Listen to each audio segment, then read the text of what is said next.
I think we're somewhere around 10 million downloads. I have recorded a huge percentage of these episodes in the car pulled over, or when I just get off of an airplane tired. I recorded when my dad died. I recorded when I had my stroke. I recorded during really tough times. Consistency beats perfection.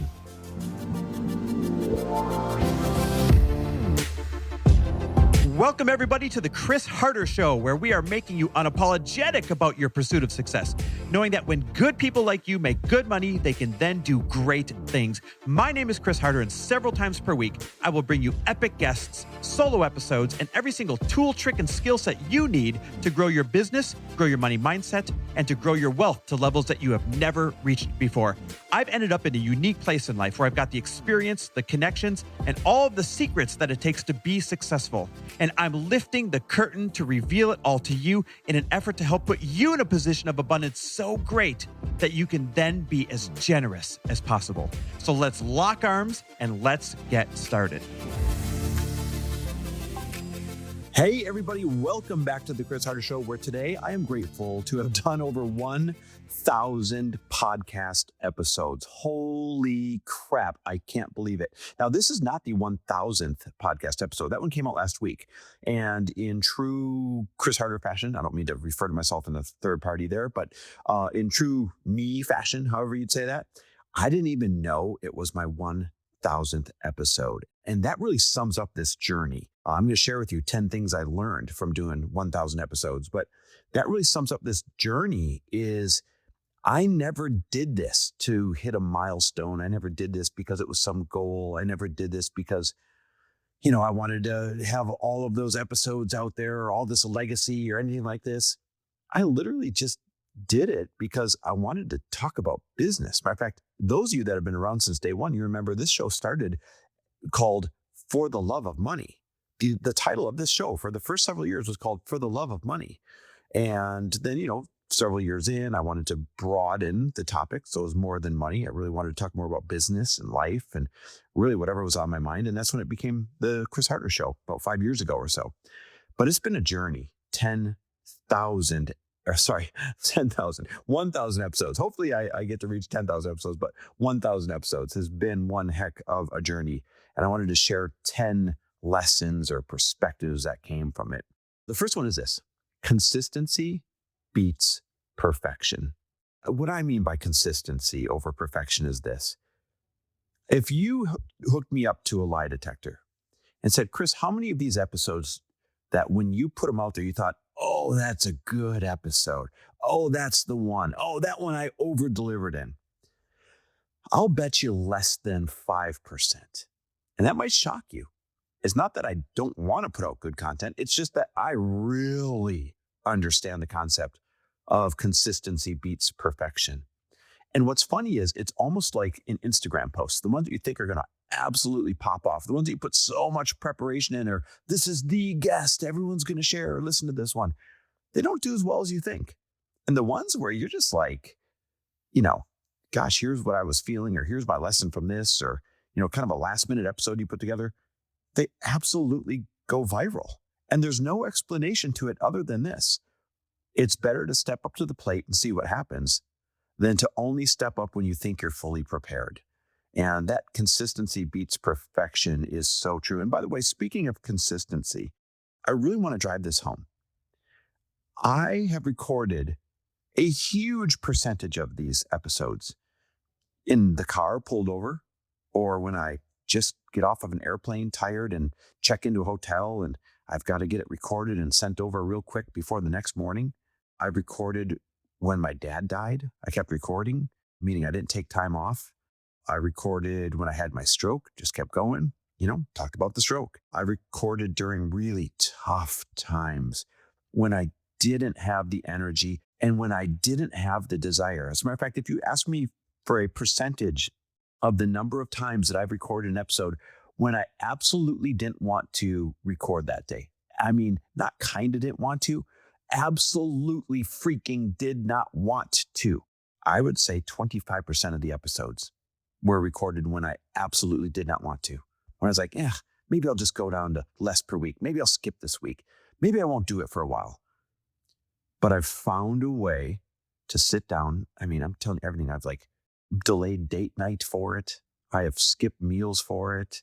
Shout out Isagenix. I'm always grabbing like a shake real quick or a bar. God, talk about consistency. I've eaten Isagenix foods to free up more time for 14 years now. So shout out Isagenix. But I'm telling you, I've skipped meals to do this. I can't tell you the craziest places that I have recorded in the fastest moments. I've even recorded in an airport before. I found the quietest spot in an airport that I possibly could, and then begged the team to get rid of as much background noise as possible.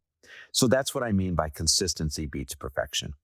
The second lesson is this: relationships are rocket fuel. The number of high profile relationships I have is because they were cultivated on this show. I'll give you an example. Dan Martell, and I know he and his wife still listen to this once in a while. We knew of each other, but I didn't really know him until I had him on my show a few years ago when his book was coming out.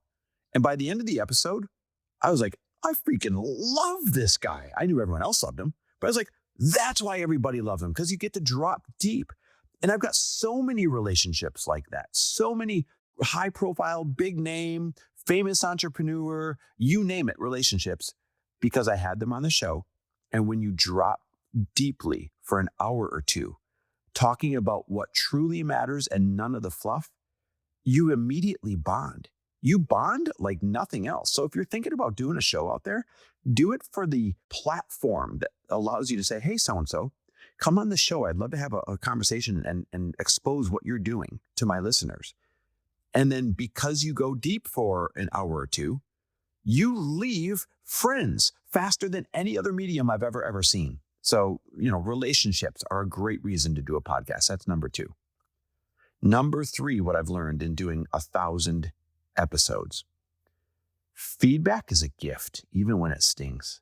When I first started doing this, and every once in a while there'd be like a bad review or something left on Apple iTunes or wherever, man, that hurts. Man, that stings. People say some mean shit out there, and they're not afraid to say it when they're hiding behind their computer. But you can't let that deter you, and you can't even let it, weigh into your decision of, am I meant to do this or not? You've got to understand the whole world sees, things differently based on their perspective than what you will. And the gift of a podcast is that you get to share your perspective with someone that might not have the benefit of your perspective. And it might crack them open or teach them something new.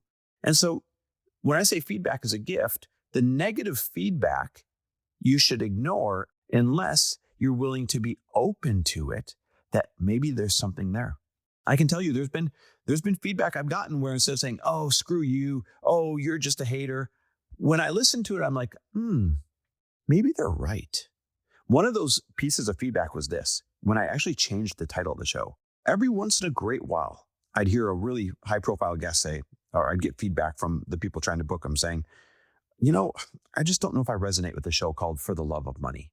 Because they could only see it as like, I love money, which wasn't the point of the title. But the feedback that I would hear every once in a while was, I'm not sure if I want to be on a show called For the Love of Money. And then here's the feedback I would really get that made me change the name of the show eventually. People would share it with their friends, and they would literally tag it on Instagram, and they'd say, don't let the title sway you. This is a really good episode. Don't let the title deter you. This is actually a really good show. Listen to this one. And I saw it enough times where I was like, wait, that's real feedback. There are people who are not listening to the show, and there are people who are not saying yes to being on the show because of how I titled it. And I could stand my ground, or I could say, wait, there's gold in the feedback. The feedback could be a gift. And so there's a fine line between don't let the haters sway you and don't think you know everything, because if you see a trend in feedback, it may behoove you to act on it, just like I did when I changed it to The Chris Harder Show. The 4th lesson in doing 1,000 episodes is that evolution is the name of the game. I'm not the same guy that I was way back when I did episode 1. And I'm not talking about the same things that I was talking about back then. And I even have different perspectives now that I thought were truth back then.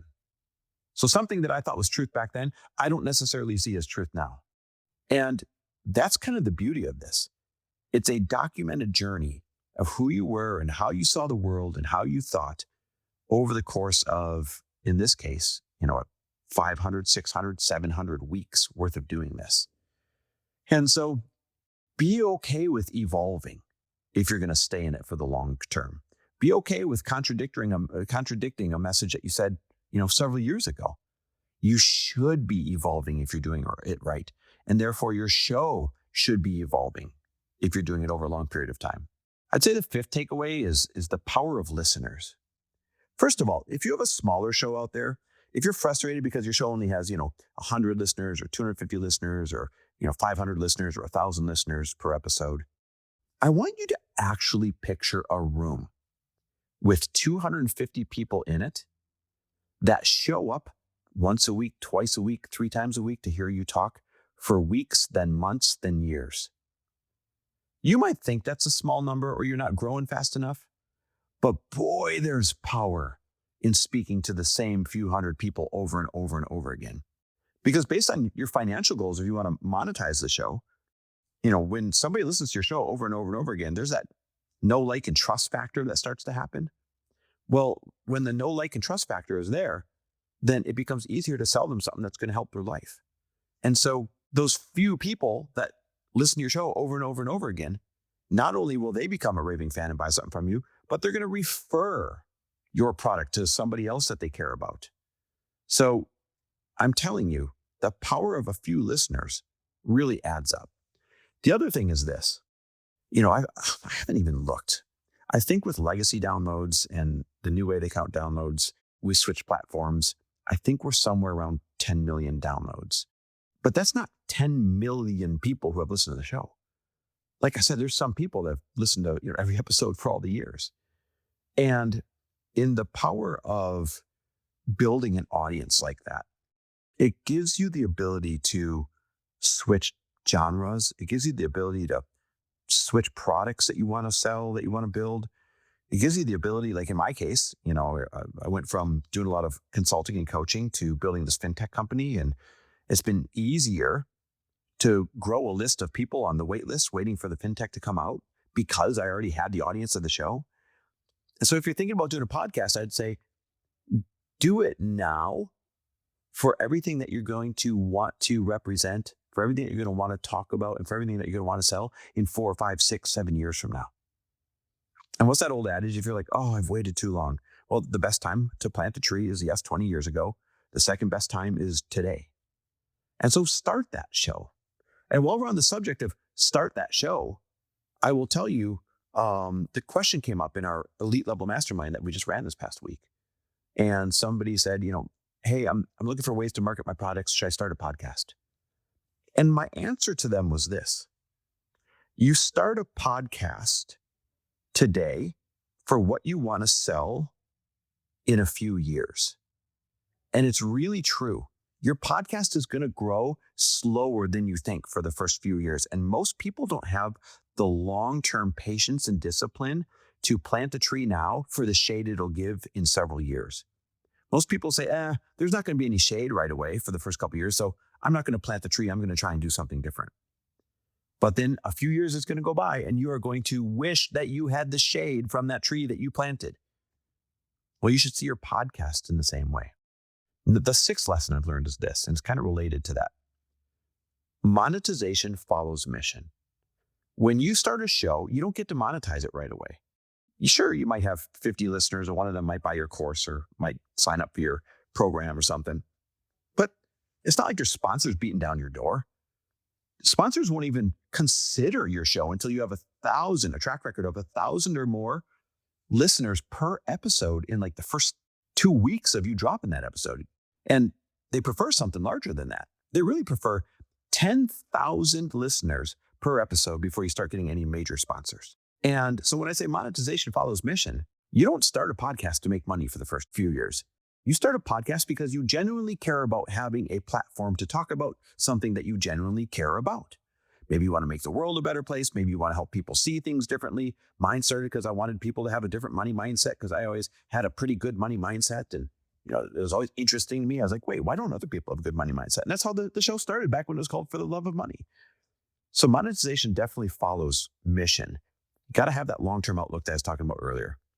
The seventh thing that I realized is imposter syndrome doesn't go away. You just kind of outgrow it or learn how to deal with it, there's still times that I drop episodes. I'm like, oh, I'm not sure if I should talk about that, or I'm not sure I'm qualified enough to talk about that, or I'm not sure I'm good enough to talk about that, or I'm not sure if, the data that I gave or the information I gave, what if people poke holes in it? What if people find fault in it? What if someone really, really smart takes an opposite stance to it? So be it. So be it. If you care enough to share something that you put enough effort behind to make sure it's true, or at least true to you, then put it out there. The imposter syndrome that'll stop you from doing it, it doesn't go away. You just kind of learn to do it alongside of the imposter syndrome. And do you realize that imposter syndrome, while it doesn't go away, it can become smaller and smaller and smaller and smaller and smaller because you get so many at-bats, you get so many reps with your worst case scenario that you were so afraid of not happening. You start to realize, big deal. Few people won't like it. A lot of people will. I'm doing it for the people that will. Here's another one. I realize that vulnerability connects more than strategy. And here, this is tough for me because I'm a strategist. I'm always like, I want to share these 4 ways to do this or the 7 ways to do. But you want to know what's funny? I don't like books like that. I hate books. They're like your 7 steps to this or your 5-step plan to this. I like books that tell stories. And I like books that share vulnerability in a founder's story and when they were down and out and how they took steps to overcome that. Not presented as 5 steps, but just learning from their journey. And I hope that you've learned from my journey, from the times I've been most vulnerable. I hope those have added the most value to your life. And what's funny is those get the most downloads. So whether it's a social media post or whether it's a podcast like this, vulnerability will always connect more than strategy. I think the 9th thing that I've learned is reps reveal your voice. What I mean is your true voice didn't show up in episode 1 or 50, and my true voice still is not fully formed. Here I am, 1,000 episodes in, and I know my voice next year and the voice that I use the year after that, meaning what I have to say. It's going to keep evolving. And I already talked about evolving before, right? That you have to evolve as a podcast if you're going to make it this long. And that's not really, this isn't a repetitive point about evolving. This is the point that it takes a long time to learn how to talk to an audience in a way that'll keep their attention. It takes a long time to get feedback, back to that feedback one, to learn if I say this, people love it, share it. If I say it a different way, people don't share it as much. There's never a course you can take. There's never something a coach can tell you that'll really allow you to hone in on your voice. You only find it by stepping up to the plate over and over and over and over again. And then the last thing is this, number 10 that I take away from doing 1,000 episodes. Your legacy is built 1 episode at a time. Think about how cool it is that I have all of these episodes documented. I mean, hell, kids or grandkids could listen to this, nieces and nephews. It's my perspective of the world. When I was 30, how did I see the world? When I was 40, how did I see the world? Soon when I'm in my 50s, how do I see the world? And I think that's really cool to have your legacy documented 1 episode at a time. And I'm going to go all the way back to number 1 on here to close out this episode. When I said consistency beats perfection, I want to remind those of you a little story of when I started this podcast. And that is this. I'm not very tech forward, despite having a tech company. And my brother came over and he set up this big fancy mixing board and all these mics and all this stuff. And I worked really hard to line up my first 8 interviews that would be awesome and knock the socks off everybody. So I called in big favors to get those 8 people to interview because I wanted to come out of the chute with 8 episodes already recorded, ready to go, ready to show the world that I'm here and I'm serious about podcasting. And so I got the guests I wanted and I carefully curated the questions and I did all the work to be able to be a good interviewer. And it just so happened that when I was recording those 8 episodes that week, I had a really, really bad cold. Sometimes you can't choose the timing of things. So I powered through, no big deal. And I asked my brother, I said, hey, Nick, what happens if I have to cough or clear my throat or something? He said, well, no problem. You just touch this button and pull this thing down and do that and you'll be totally muted. Now, I'm not a guy that's good with details. So I probably heard just pull this little lever down and then push it back up when you want to talk again. Or I probably heard, just push this button, you'll be muted, and unpush it when you're ready to talk again. And it's not quite that simple when you're using the mixing board and all that stuff. So sure enough, I'm doing those interviews. I've got the cold and I'm losing my voice. So I have to clear them up. So I go, like clearing my voice. And I do it 5, 10, 12 times an episode for 8 episodes in a row. And I'm proud of myself for, muting it each time and powering through and doing the episodes anyways. Well, you want to know what happened? I was muting myself from the guest hearing it, but I wasn't muting myself from the track picking it up. Are you kidding me? And so when I submitted my first 8 episodes that I was so proud of to the podcast production team, they're like, what's going on? What are you doing? I'm like, what do you mean? They're like, dude, you cough and clear your voice in the most disgusting way, like into the interview over and over and over again for all 8 of these episodes. I was like, no. I was mortified. But I knew I couldn't ask those people to interview again. And I told the team, I said, you know what? Do the best you can with it. Do the best you can cleaning it up. And let's just get it out there. Done is better than perfect. And so if you go back and listen to episodes 1 through 8, you can literally hear times where I'm talking or where the guest is talking usually. And all of a sudden it just goes blank, or like it seems like it skips a word or two that they said. It's because they had to go that far as to just completely cut that split second out each time I was clearing my voice right in the middle of somebody's sentence. But done is better than perfect. And that's really the attitude that you have to have if you're going to embark on doing something like this and get to 1,000 episodes and beyond. And it's been a gift. I love that people listen to this show. I'm grateful that you guys give me feedback. I love when you tell me what made a difference in your life, or how it helped you, or that it got you through a tough time, or that it made you more money. Damn, I freaking love that stuff. So thank you. Thank you for being along the journey with me for 1,000 episodes, and hopefully for 1,000 more and beyond, because I'm having fun doing this. I definitely don't plan on quitting anytime soon.